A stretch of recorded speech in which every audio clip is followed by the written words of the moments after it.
बात करने के लिए लॉगिन करें www.astrotak.com। प्रिय मित्रों, शुभ नमस्कार। एस्ट्रो तक में आप सभी का स्वागत है, अभिनंदन है। आज इस कार्यक्रम के माध्यम से हम बात करने वाले हैं कि पितृपक्ष में स्थान का क्या महत्व है और पितृपक्ष में कौन कर सकता है तर्पण और श्राद्ध कर्म। बात आती है कि यदि किसी को पुत्र नहीं है तो क्या तर्पण नहीं होगा? नहीं होगा। किसी को पुत्र संतान नहीं है तो क्या कन्या यानी स्त्री संतान तर्पण नहीं कर सकती? यह बड़ा विषय है, बहुत विवाद का भी विषय रहता है। कहीं कहीं पर लोग ऐसा कहते हैं कि लड़कियां श्राद्ध कर्म नहीं करती। क्यों नहीं करती? वो अभी तो संतान है। शास्त्र में इसकी चर्चा है, बात है कि यदि पुत्र संतान नहीं है तो कन्या संतान भी तर्पण कर सकती है। यदि वंश में कोई और नहीं है और एक महिला बची है तो वह भी अपने पूर्वजों का तर्पण कर सकती है। इसका प्रमाण है कि माता सीता ने गया जी में तर्पण किया था। आप सब समझ देख सकते हैं, यह शास्त्रगत बातें हैं। ऐसा नहीं है, बिल्कुल कर सकती हैं। इस लड़कियां भी श्राद्ध कर्म तर्पण अपने पितरों का कर सकती हैं, उनका आशीर्वाद ग्रहण कर सकती हैं। उनको मुक्ति की प्राप्ति जरूर होगी पूर्वजों की। अब स्थान का विशेष महत्व है। जैसे गया जी का महत्व है, गया स्थान पर पितरों का तर्पण होता है, प्रयाग में होता है, बद्रीनाथ में होता है। अपने अपने परंपरा के अनुसार लोग उस स्थान पर जाकर के पितरों का तर्पण करते हैं। गया जी जाते हैं, इलाहाबाद प्रयागराज में आते हैं और बद्रीनाथ जाकर के तर्पण करते हैं। लेकिन ऐसी स्थिति नहीं है, पारिवारिक स्थिति, कि हम यहां पर जा पाए तो क्या पितरों का तर्पण नहीं होगा? होगा। कैसे होगा इसको जानिए। देखिए, पितृदेव पितृपक्ष में आपके परंपरा के अनुसार, जैसे आपके परंपरा के अनुसार गया जी जाते हैं लोग, प्रयागराज जाते हैं या बद्रीनाथ जाते हैं, जहां भी जाते हैं वहां पर ये प्रकट होते हैं, जाते हैं, आपको खोजते हैं। जब वहां आप नहीं मिलते हैं तो आपके सीधे आपके घर आते हैं, जहां वो उस घर पर जो उनका घर होता है, जो वंश परंपरा के अनुसार मूल घर होता है, बाबा का घर होता है। आप किराए के मकान में दिल्ली में रहते हैं तो वहां से आपके तर्पण स्वीकार नहीं किए जाएंगे।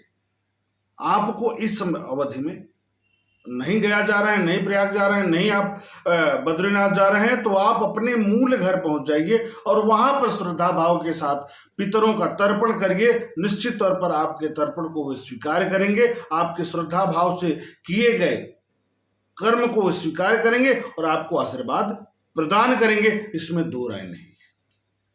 तो स्थान का विशेष महत्व है। स्थान का महत्व क्या है कि यदि इन जगहों पर, तीनों महत्वपूर्ण जगहों पर आप नहीं पहुंच सकते, जैसा कि शास्त्रगत विधान है, तो आप अपने मूल घर में पहुंच जाइए, परिवार के साथ पहुंच जाइए। अपनी तिथि पर उनके प्रति श्रद्धा भाव प्रकट करते हुए श्राद्ध कर्म करिए, ब्राह्मण भोजन कराइए, गौ ग्रास निकालिए, कौओं का ग्रास निकालिए, अज्ञात का ग्रास निकालिए और पूरे पितृपक्ष में पितृपक्ष के जो नियम है उनका पालन करिए। जैसे मान लीजिए किसी की तिथि है त्रयोदशी तिथि या चतुर्दशी तिथि, तो प्रतिपदा से लेकर के, या यूं कहें कि भाद्रपद शुक्ल पक्ष पूर्णिमा से लेकर के और त्रयोदशी तक पूरा पितृपक्ष में तिलांजलि उनको देना है, यानी तिल, कुश और जल का तर्पण करें।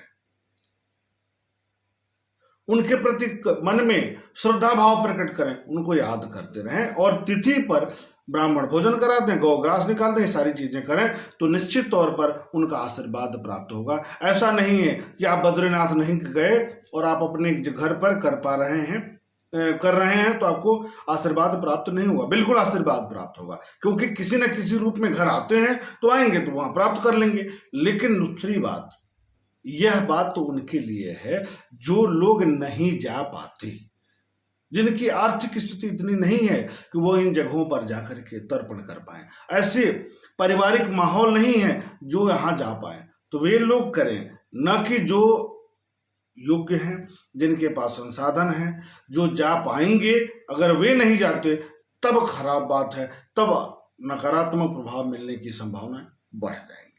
तो आप यदि जा पा रहे हैं, सामर्थ्य है आपकी वहां पहुंचने की, तो वहां पहुंचिए, पितरों के तर्पण करिए, पितरों के प्रति श्रद्धा भाव प्रकट करिए, आशीर्वाद लीजिए और घर चले आइए।